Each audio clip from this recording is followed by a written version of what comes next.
Welcome back to another episode of 666 Seconds of Murder. That means that each one of these episodes is less than 11 minutes and 6 seconds, which is 666 seconds. Getting a little festive here. Got my buddy CCK over there in the corner with the Santa hat on. I'm going to explain what the story is with him in an upcoming one of these. So stay tuned. I've had some commenters ask me who that is back there.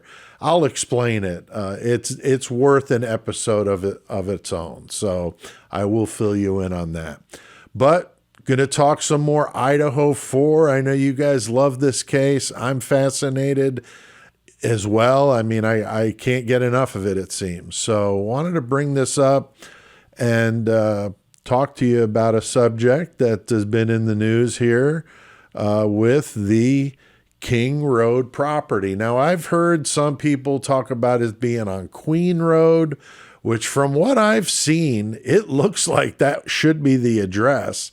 But for whatever reason, I mean, this case, even something as simple as the address of where it happened can't be somehow goofy and weird. I don't get it, but I'm going to refer to it as the King Road demolition because that's what most people know of it as, okay? And I think this is a classic case of just follow the money. Kind of an old-fashioned cliche, but I think that plays a part here.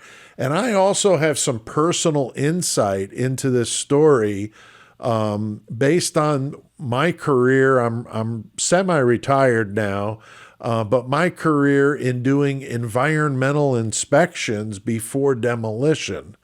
And so I do have a little bit of insight I think I can share with you to maybe help explain a couple of things in regards to that. So, the question is, of course, why tear it down now? A lot of people kind of up in arms, and I could see the argument on both sides for this one, honestly. I'm pretty middle of the road on this one. Some believe tearing the house down is a bad idea before the trial, because what if the jury wants to go and see it? That was the thing out in the Murdoch case. The jury went out, and that supposedly really clinched the deal for the prosecution. So, there is that argument to be made. And then there's the other side of it, that the jury is going to have the advantage of computers and all the testing that was done by the FBI to where they'll be able to see these computer generated, models that probably would look more like what really was there than what they would see if they went into this property where the floors were all tore up, walls tore out so they could collect evidence. I mean, this would look nothing at all like it would have been then. All the furniture is gone. And if you've ever been in a house that's empty and you hear the echo, and especially this house with wood floors, I mean, it would sound totally different than if you had dressers and couches and some throw rugs down. So it may look more realistic, to be honest with you, on a computer. I'm not sure. But, it's definitely going to impact sound with all that stuff not there anymore. In addition, there had to have been some sort of environmental inspection done of the house because I saw several articles reference lead and asbestos was identified. I tried to find out what exactly contained asbestos and lead on the property. At a quick glance, I really wasn't able to find anything for sure on that. It just generically said that it was there. Now, there are strict requirements and regulations for these things to be inspected and identified as well as abated. Some things can remain in a building during a demolition. Some have to be removed. It really depends what the material is. And I also wonder during this investigation, did they tear up stuff that contained lead or asbestos? Because if that were the case, then that property could legitimately be not fit for people walking around in there unless you're going to put them, in a full face respirator. So,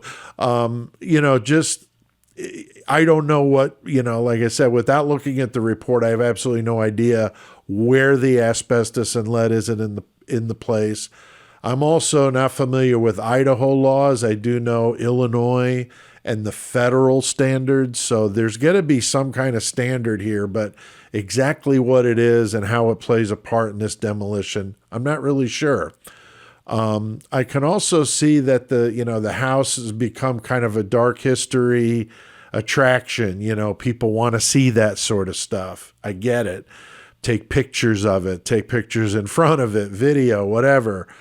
So it's bad for business for the university. I mean, it's not on university property, but it's awfully close, right by all the sororities and fraternities. You got parents bringing kids there for a visit.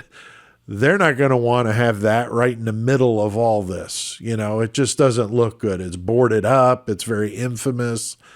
And so I'm sure the university wants to put this thing to bed as soon as possible. So when you follow the money here, I think the obvious reason that this is happening is it's the university and they know it's bad for business and they can't afford to have parents saying, I'm not leaving my kid here with that house. We all know what happened there. And it's got that. There's the same thing happens in a lot of these, Jeffrey Dahmer's apartment building, Ed Gein's farmhouse. These buildings attract a group of people like us, true crime nuts, to come out and check it out. So I'm sure they want that gone, and that makes sense to me. Now, the president of the University of Idaho, C. Scott Green, was raised in that house. I mean, again, this story just doesn't stop with the weird things. And this is one of them, that he used to live in that house. He was raised in the house at 1122 King or Queen Road, however you want to call it. Now, his current home that he lives in, that I believe is provided by the university, overlooks that house on King Road. So he could see it from his house. Passes by it probably every day going to work. I'm sure he's sick of looking at it.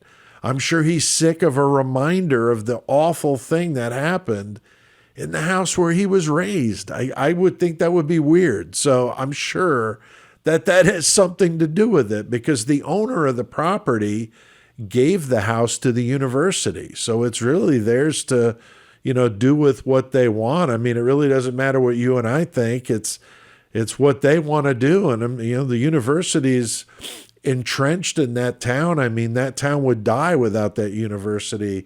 So I think they both, that symbiotic kind of relationship, they both need each other. And the town, the police, everybody involved definitely seems like they're on that side of things to make the university happy and to keep things, copacetic between the two. So it definitely, makes you wonder, if things are being done right or if it's just being so slanted to be done for the university. I just don't know. But it's their building and they can do with it what they want. So December 28th, 2023, that's coming up here, a little more than a week or so. That's the date of the demolition. If they're going to do the demolition with the lead and asbestos in the building, which, again, depending on what it is, could be legal. I don't know the rules in Idaho. That's going to add time, because they're going to have to take more time, wet it down. If it's freezing, that could pose an issue with being able to keep it wet. If they're going to do any abatement of the lead or asbestos, that's obviously got to be happening like now. I mean, I'm surprised that hasn't already happened. So they may very well leave it in there, which again is legal, depending on where the lead and asbestos is. The strange configuration of that house would definitely make it a little more complicated. Most residential demolitions can happen in a day, maybe a day and a half, with the cleanup and, leveling everything off.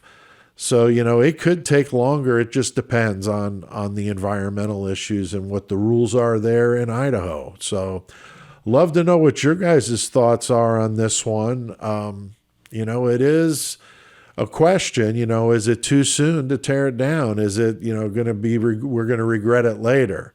So love to hear your comments. So We appreciate you guys checking it out, and we'll see you next time on 666 Seconds of Murder.